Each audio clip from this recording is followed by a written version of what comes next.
प्यारे साथियों, आज की इस वीडियो में हम क्लास 10 अध्याय 1 प्रकाश के परावर्तन के महत्वपूर्ण ऑब्जेक्टिव के प्रश्नों को देखेंगे। यह जितने भी प्रश्न हैं सभी एनसीईआरटी के पैटर्न पर आधारित हैं।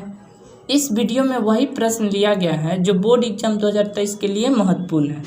तो साथियों, वीडियो को अंत तक देखिएगा। और साथियों, अभी तक हमारे चैनल को सब्सक्राइब नहीं किए हैं तो सब्सक्राइब कर दीजिएगा और वीडियो को लाइक कर दीजिएगा। तो बढ़ते हैं प्रश्न की ओर। क्वेश्चन 1, ऐसे पदार्थ जिनसे होकर प्रकाश आसानी से पार कर जाता है कहे जाते हैं, क्या कहलाता है? ऑप्शन ए में पारदर्शी पदार्थ, ऑप्शन बी में अपारदर्शी पदार्थ, ऑप्शन सी में पारभासी पदार्थ और ऑप्शन डी में बटर पेपर। तो ये इसका सही आंसर क्या हो जाएगा साथियों? ऑप्शन ए पारदर्शी पदार्थ। यहाँ तक कोई दिक्कत नहीं। क्वेश्चन 2, परावर्तन का कोण होता है? पहला ऑप्शन ए आपतित किरण और दर्पण की सतह के बीच का कोण, दूसरा ऑप्शन बी आपतित किरण और दर्पण की सतह पर खींचे गए अभिलंब के बीच का कोण, ऑप्शन सी परावर्तित किरण और दर्पण की सतह के बीच का कोण, ऑप्शन डी परावर्तित किरण और दर्पण की सतह पर खींचे गए अभिलंब के बीच का कोण। तो इसका सही आंसर क्या हो जाएगा साथियों? ऑप्शन नंबर डी परावर्तित किरण और दर्पण की सतह पर खींचे गए अभिलंब के बीच का कोण क्या कहलाता है? परावर्तन कोण कहलाता है। यहाँ तक कोई डाउट नहीं साथियों, इसे कॉपी में नोट डाउन कर लीजिएगा क्योंकि इस तरह के क्वेश्चन बार बार एग्जाम में पूछे ही जाते हैं। तो बढ़ते हैं क्वेश्चन 3 की ओर। क्वेश्चन 3 में क्या है, बिल्कुल ध्यान से देखिए साथियों। निम्नलिखित में किस दर्पण द्वारा किसी वस्तु का वास्तविक प्रतिबिंब मिल सकता है?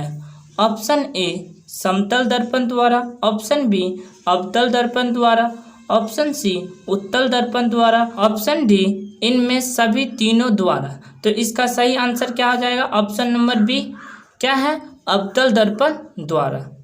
तो बढ़ते हैं क्वेश्चन 4 की ओर। क्वेश्चन 4, निम्नलिखित में किस दर्पण द्वारा किसी वस्तु का आभासी प्रतिबिंब प्राप्त किया जा सकता है? ऑप्शन ए केवल समतल दर्पण द्वारा, ऑप्शन बी केवल अवतल दर्पण द्वारा, ऑप्शन सी केवल उत्तल दर्पण द्वारा या ऑप्शन डी तीनों प्रकार के दर्पणों द्वारा। तो इसका सही आंसर क्या हो जाएगा? तीनों प्रकार के दर्पणों द्वारा। साथियों, वीडियो अच्छा लग रहा है तो लाइक कर दीजिएगा, चैनल पर नए हैं तो सब्सक्राइब जरूर कीजिएगा। तो बढ़ते हैं क्वेश्चन 5 की ओर। क्वेश्चन 5, वस्तु से छोटा और आभासी प्रतिबिंब इनमें किस दर्पण से प्राप्त होता है? तो ऑप्शन ए में क्या है? समतल दर्पण से, ऑप्शन बी में क्या है? अवतल दर्पण से, ऑप्शन सी में क्या है? समतल दर्पण और अवतल दोनों प्रकार के दर्पणों से, और ऑप्शन डी में क्या है? उत्तल दर्पण से। तो इसका सही आंसर क्या हो जाएगा? उत्तल दर्पण से। बढ़ते हैं क्वेश्चन 6, निम्नलिखित में किसके द्वारा एक बिंदु स्रोत से समांतर किरण पुंज मिल सकता है? ऑप्शन ए अवतल दर्पण, ऑप्शन बी उत्तल दर्पण, ऑप्शन सी दोनों ए एवं बी, ऑप्शन डी इनमें कोई नहीं। सही आंसर क्या हो जाएगा? ऑप्शन ए अवतल दर्पण के द्वारा।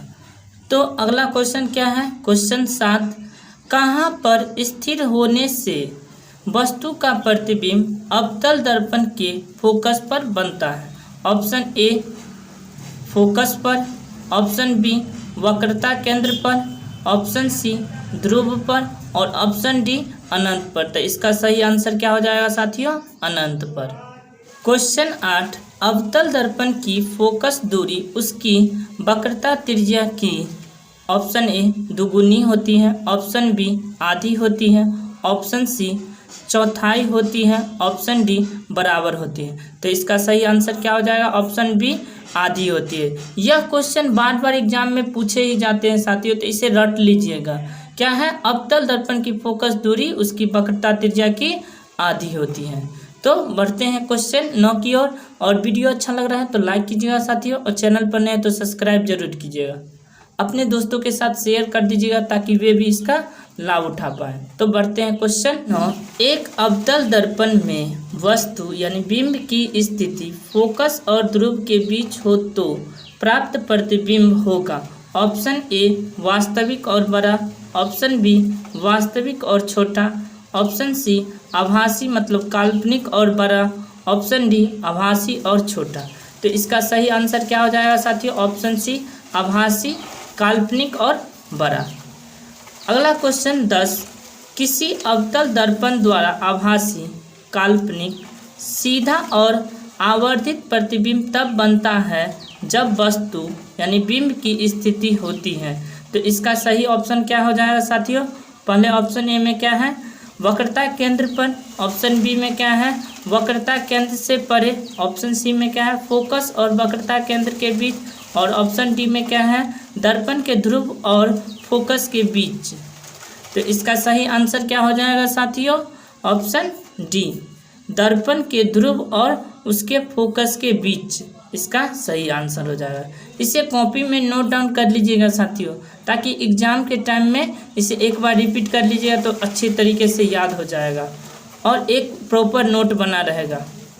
क्वेश्चन 11, मोटर गाड़ी के चालक के सामने लगा रहता है। ऑप्शन ए समतल दर्पण, ऑप्शन बी उत्तल दर्पण, ऑप्शन सी अवतल दर्पण और ऑप्शन डी एक पतला लेंस। तो इसका सही आंसर क्या हो जाएगा साथियों? ऑप्शन बी उत्तल दर्पण। इस तरह के क्वेश्चन बार बार एग्जाम में पूछे जाते हैं, इसीलिए इसे साथियों BBI मान लीजिएगा और इसे रट लीजिएगा जरूर।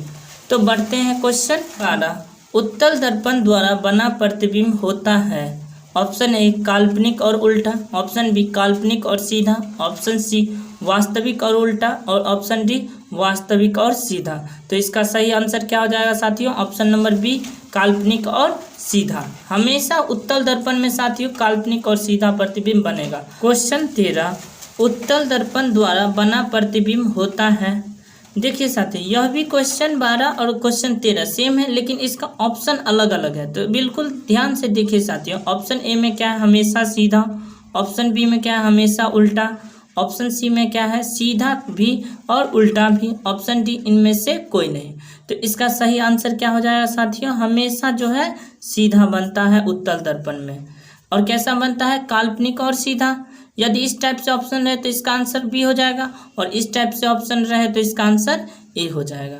तो बढ़ते हैं क्वेश्चन नंबर 14, दाढ़ी बनाने में कौन दर्पण उपयुक्त है? तो इस तरह के क्वेश्चन बोर्ड एग्जाम में बार बार पूछे जाते हैं साथियों। यह बहुत ही इंपॉर्टेंट क्वेश्चन है, BBI क्वेश्चन के रूप में इसे भी रट लीजिएगा साथियों।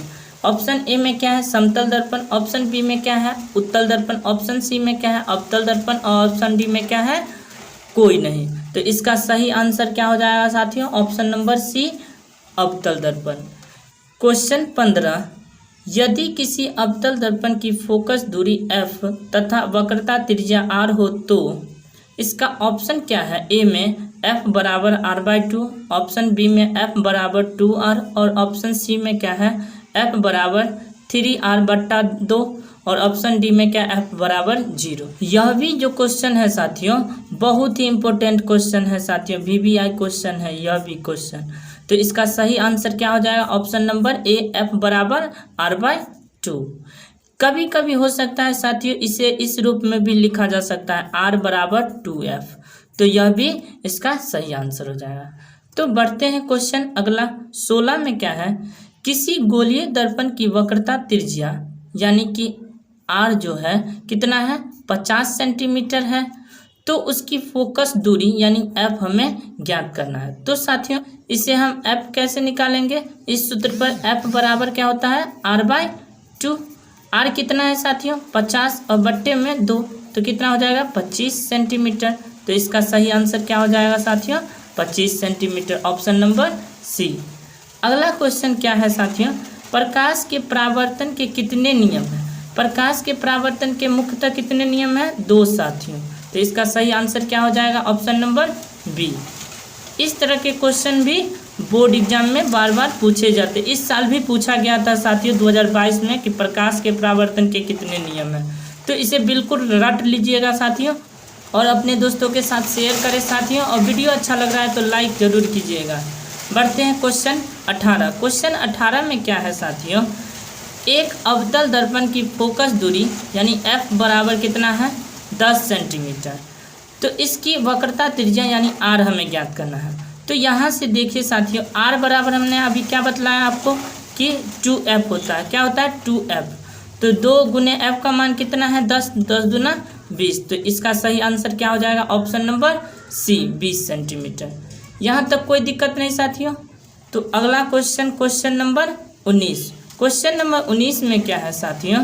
साइड मीटर के रूप में प्रयुक्त होता है। साइड मीटर के रूप में प्रयुक्त क्या होता है साथियों? ऑप्शन नंबर ए में क्या है? अवतल दर्पण। ऑप्शन बी में क्या है? उत्तल दर्पण। ऑप्शन सी में क्या है? उत्तल लेंस। और ऑप्शन डी में क्या है? प्रिज्म। तो इसका सही आंसर क्या हो जाएगा साथियों?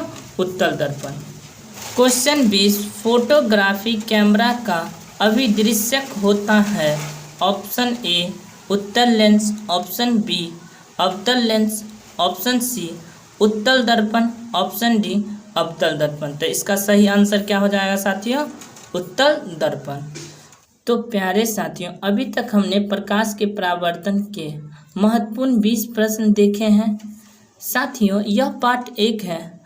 आगे जो हम प्रकाश के परावर्तन का पार्ट 2 लाएंगे, उसमें जो बोर्ड एग्जाम में पूछे गए हैं महत्वपूर्ण प्रश्न ऑब्जेक्टिव के, जो छूटा है उसे हम देखेंगे साथियों। तो बने रहे हमारे चैनल के साथ। यदि चैनल पर नए हैं तो साथियों सब्सक्राइब जरूर कीजिएगा, ताकि आने वाले वीडियो आप तक जल्द से जल्द पहुंच सके। और अपने दोस्तों के साथ शेयर जरूर कर दीजिएगा साथियों। तो मिलते हैं नेक्स्ट वीडियो में। अभी के लिए इतना ही। धन्यवाद साथियों।